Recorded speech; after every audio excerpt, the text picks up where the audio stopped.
So can you go out there every day and do the things you need to do to improve and not be satisfied because you had a good day yesterday? I'm entitled to take it easy today. If I had a bad day yesterday, I'm going to bounce back today and do something great. But to be able to do it every day. And I think that mindset of your team is so important. You know, high achievement motivation and low anxiety is really, really important. And you got to be able to shut down all the external factors out there, whether it's number one, we're going to be in the playoffs. You haven't done anything to deserve anything. We're honored to, be recognized where we are, but this particular team has, they've got to earn it. They've got to go out there and earn it every day. And players cannot focus on outcomes. They need to continue to focus on the things they need to do to get the outcome. They don't need to have a lot of fear of failure, like they're going to disappoint somebody. They got to focus on what they got to do to be the best players they are, whether it's individually or collectively as a team. This is the team, I think, these are the things that sort of define your team.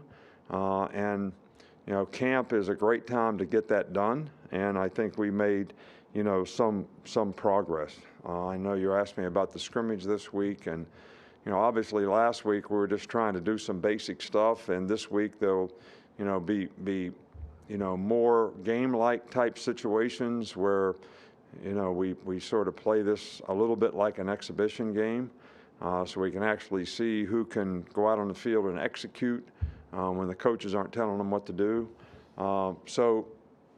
This will be a little more freedom for the players. We'll also work on, game day coaching organization, from that standpoint. So we're sort of looking, forward to that. But the bottom line is we need more guys to develop consistency and performance so they can play winning football, and we have more depth on our team. We have more competition on our team, and I think that'll make us better. Two guys that have not been able to practice and I mentioned Kendall sprained his ankle. DeMarco Hellams also sprained his ankle. And those guys will be out. It'll be day to day, but they'll probably be out for a little while, but we hope to get them back, shortly. Okay, with that, we'll start with Charlie Potter. Go ahead, Charlie. Hey, Coach, you mentioned the difference between the first and second scrimmage. I guess just for you, what's the main difference you're looking for in terms of just the players on the field? Well, who can go out and execute? We're going to call a play on offense. Who can go get in a formation? We want to go fast. You know what you're doing. You can be responsible to do your job on a consistent basis, and you can be trusted and counted on by your teammates to be able to do that. If we got to tell a guy what to do and he doesn't know what to do, then he's got a ways to go, and we're going to keep working with him, trying to get him there. But I think that's the number one thing we want. How many guys can actually go out there and have the confidence and maturity to execute and do their job on a consistent basis, and do it with effort, do it with toughness, and sustain it regardless of the circumstances in the game and regardless of what happened on the last play. So that's the number one thing. So I know that a lot of you guys worry about what play we call, what defense we call, what coverage we play, or whatever, but it really comes down to execution of what you do, and that's what we're going to be really focused on, who can execute. We'll go to Michael Casagrande. Michael? Yeah, just want to ask about Jameson Williams. How has he fit in with the offense so far, and what does he bring to the table? Yeah, he's done great. He's a really good player. He's got, really good speed. You can tell he's an experienced player. He's played at a high level against good competition, and he's very bright. So he's picked up on things and learned the offense very quickly. So we're encouraged with what he's done, and I'm sure he's going to make a really positive contribution to our team and, be a featured guy in some ways. We'll go to Cecil Hurt. Coach, one group we didn't get to ask about immediately after the scrimmage was the running back. How did they perform on Saturday? Is it still a competition there? What's the situation? Yeah, there's a lot of competition there. I'm really pleased with, the guys at that position. B-Rob has, had a really good camp, did a nice job in the scrimmage.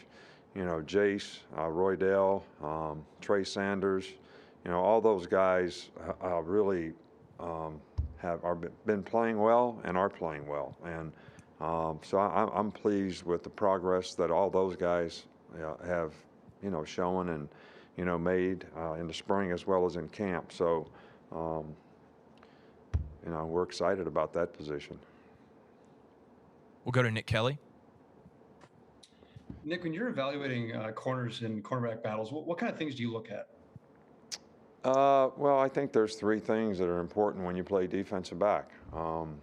Number one, you got to be able to tackle. Number two, you got to be able to play the deep part of the field. Number three, you got to be able to play man-to-man. Those are the three critical factors for a DB at any position. You can't get off the field on third down if you can't deny the ball, which means you got to play man-to-man at some point in time. You give up big plays if you can't judge the ball in the deep part of the field, and then you're the last line of defense. So if you can't tackle, they're going to make big plays as well. So those are the critical factors that we look at for DBs, and so that's what we look at for in recruiting, and that's what we kind of try to develop on the field with our players in the drill work that we do. Okay, we'll go to Tony. Tony Tsoukalos, go ahead. Hey Nick, how much has the experience on defense helped with key situations like third down situations? Yeah, well, I think one of the big issues last year on our team being fairly young was we made a lot of mental errors, especially in the first half of the season, and I think that was knowledge and experience. So I think when you have more experienced players, I think hopefully you cut down on those mental errors that actually help people make plays against us. And so I think that's the key to the drill. And we still have to have good players at every position, and there's still a lot of competition at every position. And so we're trying to get more and more guys to get to where they have the confidence, the knowledge, and experience to be able to execute on a consistent basis. Okay, we got a couple more. We'll go to Charlie Potter again. Go ahead, Charlie. Yeah, Coach, I just want to ask you about one individual in Brian Branch. Just how have you seen him progress, and is he a guy with his versatility that can play really all over that secondary for you? Well, yeah, and I think that he's had a really, really good camp. He's done a really good job, and maybe we've asked him to do a lot of different things. We played him at star, we played him at corner, we played him at money, we played him at safety. So he's played every position in the secondary. And but I think in fairness to him, we need to put him someplace and get him some reps at that position so he can feel really good about playing fast, because when he's confident that way, he's a real playmaker. We'll finish up with Jacob Harrison. Go ahead, Jacob. Hey, Coach, a lot has been made about Henry To'oTo'o and his addition to the linebacker core, but what's kind of the growth track been for his counterpart, Christian Harris, both as a leader and as a player at the linebacker position? Yeah, well, I think what Henry's done is let Christian play his more natural position, which is will and money. He can play Mike, and he's a very good Mike. But Henry's a signal caller. He's been a signal caller. Having experience at doing that is very helpful. It's less of a burden on other players on the team. I think it, helps everybody on the team when you have good communication, especially at the linebacker position. It's a little bit like the quarterback on offense. So, and Henry has done a really, really good job of that. Christian is capable of doing that, and we have every confidence that if he needs to do it, he can do it. But I think the combination of those two guys both being able to do it is very, very helpful, especially when it comes to making adjustments and fit and runs and being in the right spot and coverage. So it's been a very, very positive thing for us. All right, Coach. Thank you for your time. All right. Thank you.